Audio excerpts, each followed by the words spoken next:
The Michigan State Spartans just got a massive wake-up call. Let's talk about it. My name is Aaron. And I'm Paul. And we are the Big Ten guys. On the daily, Big Ten content, insight, rumors, news, analysis, whatever it is, Big Ten, we're talking about it here. Paul, tell them what to do. Just hit that like button, hit that subscribe button, and get those notifications on. You will not regret it. Will not regret it. And I'll tell you what, if you hit that like button, the Michigan State Spartans this year will make it back to the Rose Bowl.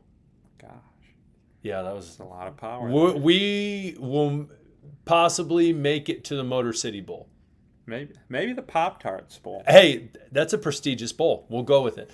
Anyways, today what we need to talk about is the Michigan State Spartans are getting a huge wake-up call. And it's coming from none other than their in-state rivals. And if you didn't know this, I'm a Michigan State fan. Paul is a Michigan fan. And listen, he's not going to be biased. He's going to be honest. He's going to be upfront. Just like when we do Michigan videos, I'm the same way. But this really, as Peter Griffin would say, grinds my gears. Now, Michigan, University of Michigan, had a golf outing apparently, and there's a couple guys, one of them specifically being a transfer, Trey Williams. They were discussing the matchup against the Spartans this upcoming year. Now, let me tell you before I even read the comment, Trey Williams has not even played a down for the University of Michigan. He's a transfer from Clemson. Let me also tell you this. He was born October 21st, 2001. Why is that relevant? Well, let me tell you this. The record between the time he was born until right now is Michigan 13, Michigan State 11. No one in their right mind would say that is a trouncing, that is utter domination, because it's not. Now, I would tell you in the past couple years, sure, yeah, Michigan, they've done well. They won the national championship. They've won multiple Big Ten championships. They've done well.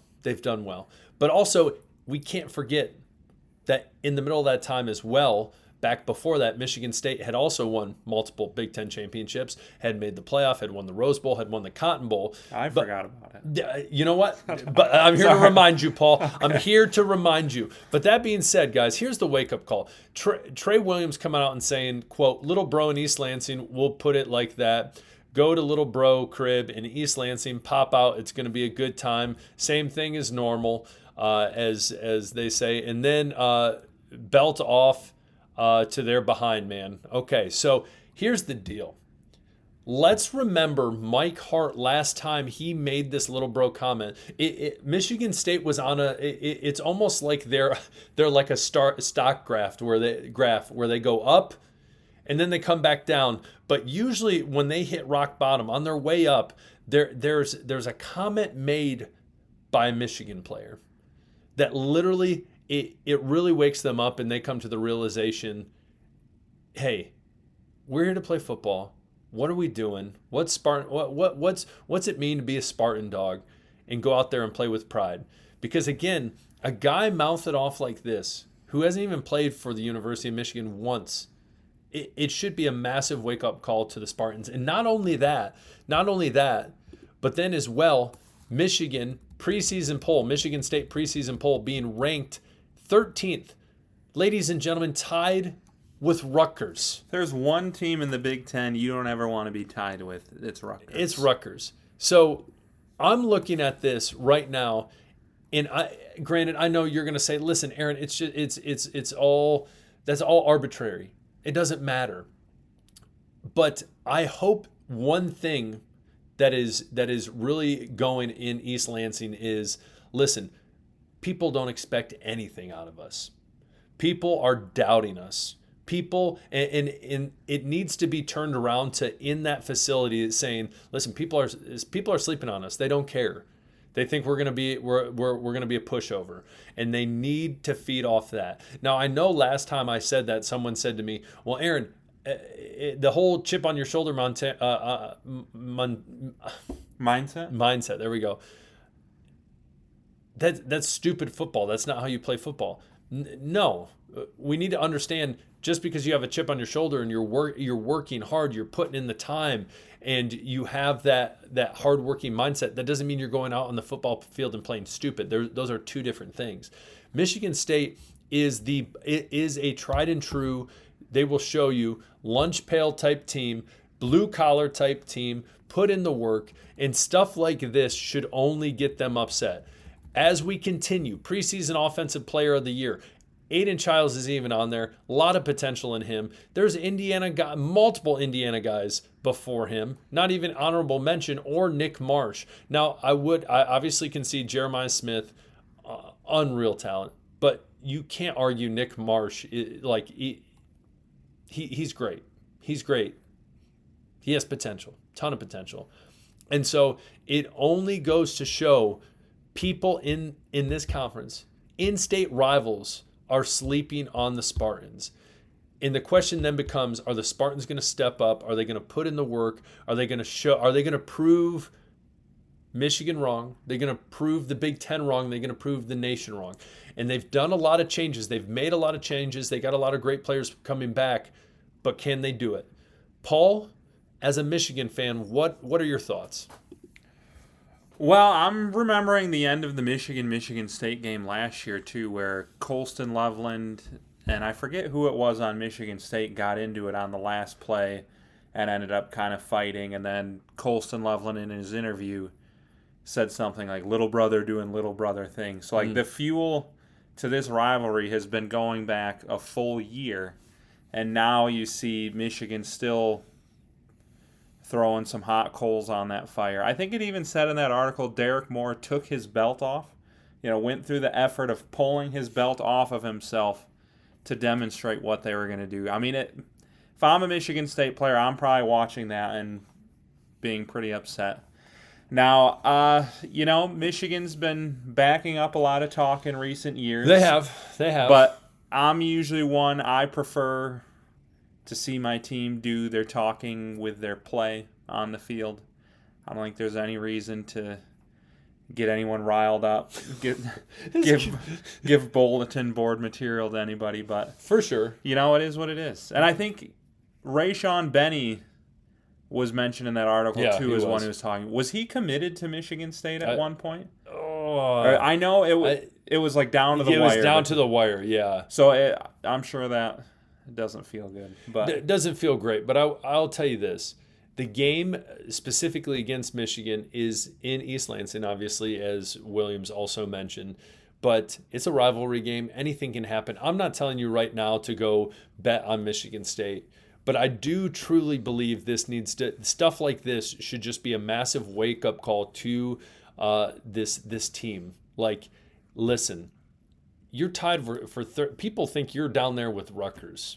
And this program has had some huge moments in literally the past, 5, when they won the Peach Bowl not too long ago. Yeah. Before that, obviously, we said the Cotton Bowl, the Rose Bowl, making the playoffs, all these different things, Big Ten championships, multiple. They had a streak where they had one of the longest streaks, if not the longest streak, where they had someone drafted every year, and then that ended. But there's pride in this program, and they shouldn't just be pushed around by comments by like these stupid comments. And so hopefully this adds fuel to the fire.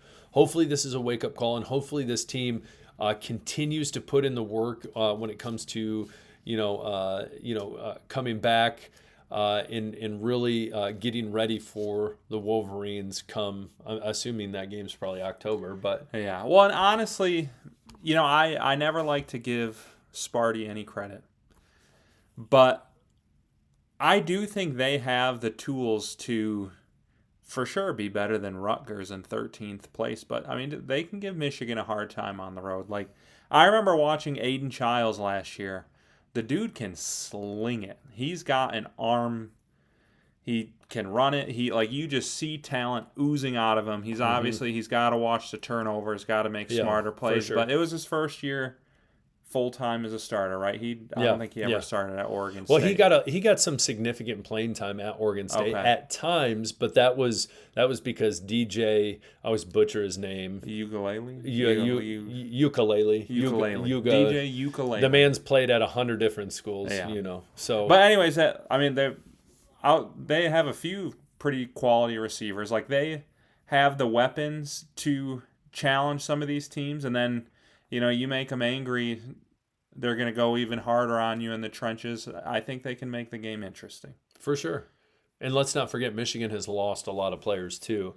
And so on top of losing players from the national championship year, and then, this year they had a lot of big time players. Three in the first round. 3 in the first round. Could have been 4 if Will Johnson didn't have the injury. Yeah. Hey, you don't got to rub it in. Yeah, but I'm joking. Anyways, what do you think, Spartan Nation? Spartan fans, what do you think? Comment below. First, do you find is this a surprise to you coming from the Michigan Wolverines as well? Realistically, give me what you think record-wise, what the Spartans can do. Again, I've said I think 7-5, 6-6, 7-5. If that happened and they went to a bowl game, I legit would be happy because I just want to see a postseason. But get out of here, Paul. That's the mentality that puts you 13th in Rutgers. At least go 8-4. 8-4. I mean, I don't want to hold back. I'm saying if I'm putting money down, I think Michigan State has a lot of potential, but I also don't want people to think that I'm trying to sell them something that I don't necessarily feel. Yeah. We've done Nebraska videos. I think Nebraska is going to be really good this year. We've also done a Wisconsin video. We think Wisconsin is going to be pretty bad this year.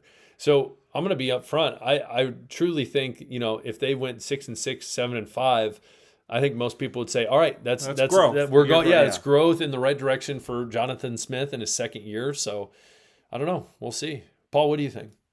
Yeah, I think they're fully capable of going 7-5, especially if Aiden Childs takes that next step. They're going to be a tough team to beat because I think he's every bit as talented as any of these quarterbacks listed under Offensive Player of the Year. It's just a matter of, can he watch the turnovers? Yep. Can he make the smart plays? Yep, smart plays. For sure.